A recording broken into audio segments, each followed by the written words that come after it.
Салому алейкум ба ҳама бародари муҳоҷири тоҷик. Хуш омадед бародари ба канали ман. Марҳамат карда бирои подписатсия кунед ва фаромӯш накунед ки канали Ибн Сино оянда дастгирии мо шумо аст. Ман мехостам имрӯза оиди узвҳои дарунии инсон ба шумо як маълумоти хурдакаке расонам. Баъзан бародаро савол вақте ки занг мезанад савол медиҳанд. Вақте ки ман мегӯям ки куҷо дард мекунам ва мегӯям ман наметавонам, ҳамин просто дард мекунам мақсад. Хуб бародари азиз, ман ин видео барои ҳама мақсад мехоҳам ки бифаҳмам ки узвҳои дарунии инсон чӣ хел ҷойгир ҳастанд, кадом узв дар куҷо ҷойгир аст. хуб бародари азиз, тамошо мекунем ва вақте ки ман дар бораи ягон узв сухан мегӯям, ягон сухан меравад дар бораи узв, ман бо рангҳои кабуд ишора мекунам ва дар борааш сухан мегӯям. хуб бародари азиз, тамошо мекунем. вот шакли ҷойгиршавии узвҳои дарунии инсон бинем бародари азиз. аз пушт ва аз паҳлӯ ва аз пеш бинем. дар ин ҷо мо аввалан сар мекунем аз қисми болоӣ, яъне аз майнаи сар. дар ин ҷо ман нишон медиҳам мағзи сари инсон, никӯрои калони мағзи сар, яъне канишни мозг,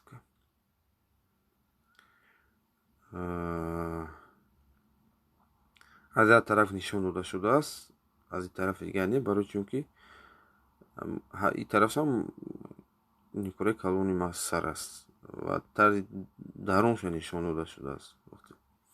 бинем бародари азиз, вақте ки мо шумо нигоҳ мекунем тарзи ҷойгиршавии мағзи сар, дар ин ҷо ман ишора мекунам.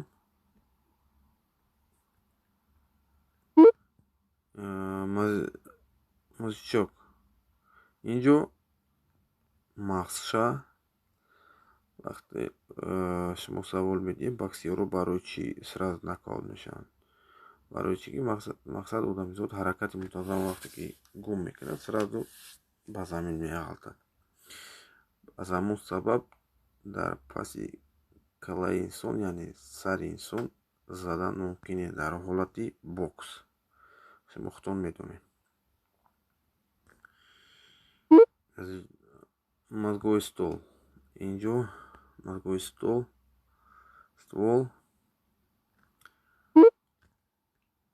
инҷа мебинем. гипофиз бинем бародари азиз, гипофиз дар куҷо ҷойгир аст.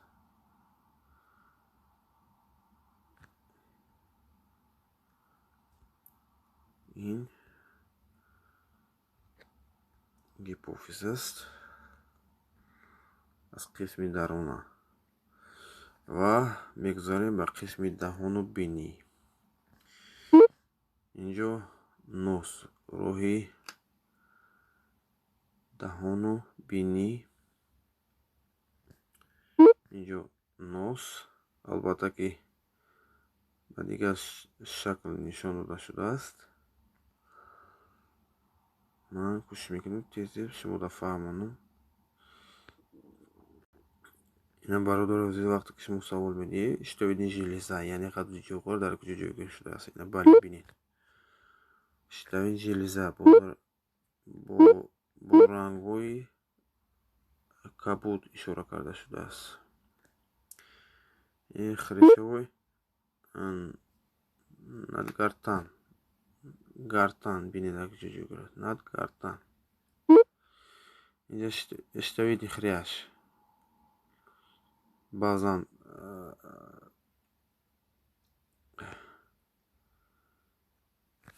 бо забони тоҷикӣ беҳад мушкил аст баъзан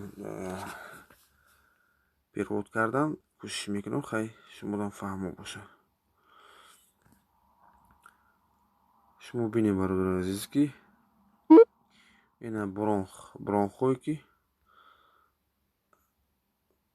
وقتی میگیم که برانخیت، اگر آدمیزاد برانخیت بشه ما توبت نمیکنیم میتونم پنیمونیا بشیم.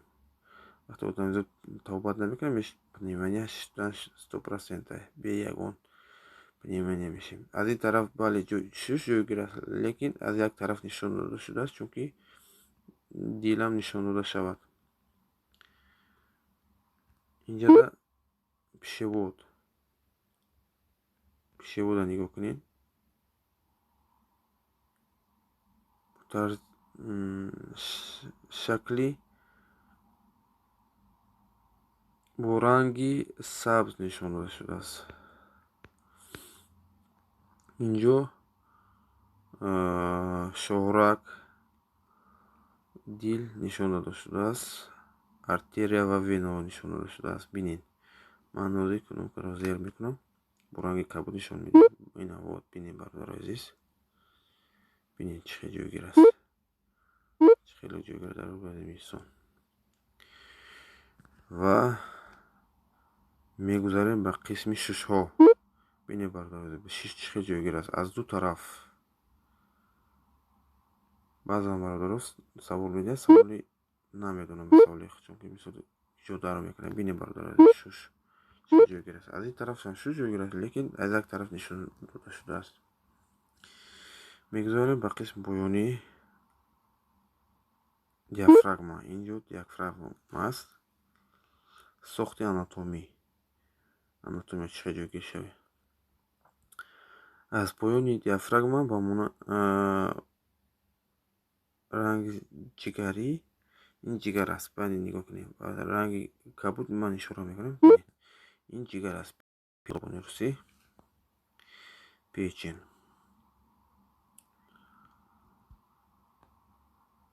این از پایانی جگر از طرف دستی چپ جوگیر شده است. گاسترو یعنی ژلودка. با زبانی لاتینی гастер، با زبانی турчи ژلودка. با زبانی روسی ژلودка. با زبانی турчи معده. چون که شما میبینید از طرف راست با رنگ‌های سبز تاریک مانند جوگیر شده است. اینا میگن талхадун. Biliarniy система. Бинин бардор азиз. Сатҳи ҷойгиршавӣ. Шумо представед кунед ки анам хел узвҳои шумо ҷойгир ҳастанд. И нормаи инсон ҳам хел ҷойгир аст.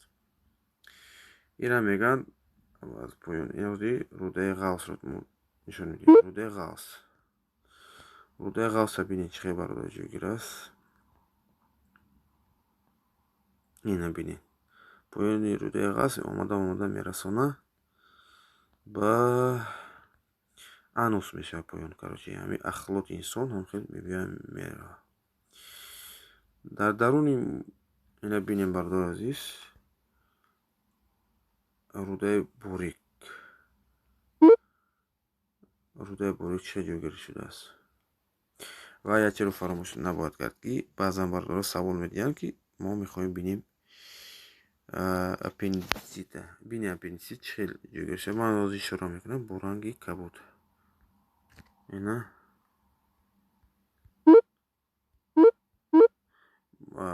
аппендисита бинед. чени ангушти майдаки дасти инсон мезинис мегем. анам хел аст. ҳамчун донаи гугир ба ҷойгир аст. ҳамин вақте ки воспаление мегирад баъд аппендисит мешавад одамизод. бинед бардор азиз. мешавад аппендисит шадиди музмин. бинед бардор чӣ хел ҷойгир аст. аз тарафи рост. бинед. ва мегузарем ба қисми гурдаҳо. гурдаҳо бинед бардор азиз чӣ хел ҷойгир ҳастанд. ҳозир ман ишора мекунам. ишора кардам. гурдаҳо ба монанди лӯби шакл. лӯби аз онҷо ки мезаки инсон филтратсия мешавад поён ба берун хориҷ мешавад. яъне инҷое ки мо мебинем ҳозир и канале аст ки мачиточник мо мегем. мачиточник то мочёи пузир рафтагист. Мочёи пузир. Бинем бародар азиз чӣ ҷойгир аст. Вақти савол дидем, савола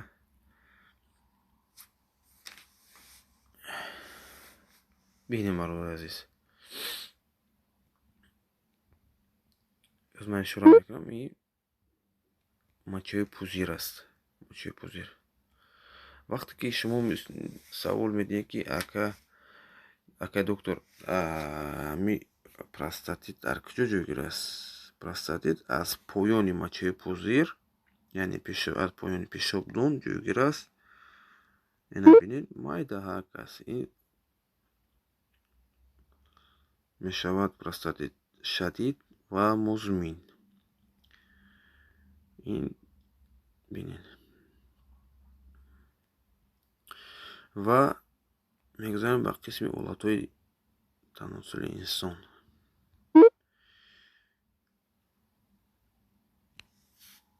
инҷа мегӯяд симинои канатик, маҷрои нутфагузар. Маҷрои нутфагузар бинем бародар азиз. Маҷрое ки нутфа мегузарад аз инҷо. албатта ки инҳо тухмдонҳо мебошанд. тухмдони инсон ки албатта ки дар мард агар ҳамин тухмдонҳо набошанд, аз он ҳосил нест. ҳосил умуман намешавад. ин ҳолати таносули худата бинед ки аз мушакҳои кавернозӣ ташкил меёбад. ина бинед.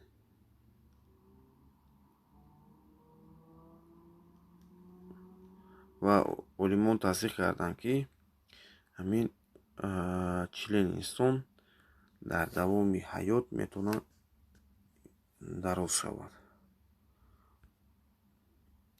ин головка мочеиспускательный канал, то рафтагӣ то мочеи пузира.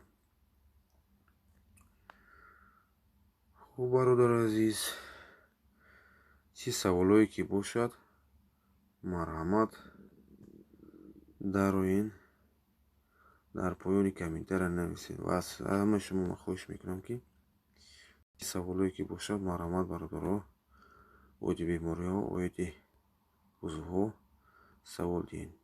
ман доктор Гадои Берӯз Маҳмаҷонович, шаҳри Москва, кӯшиш мекунам ба ҳар як саволи шумо ҷавоб гардонам ва хизмати аз дастам ояд барои шумо кунам. хуб, худо нигаҳбонтон бошад. саломат бошед.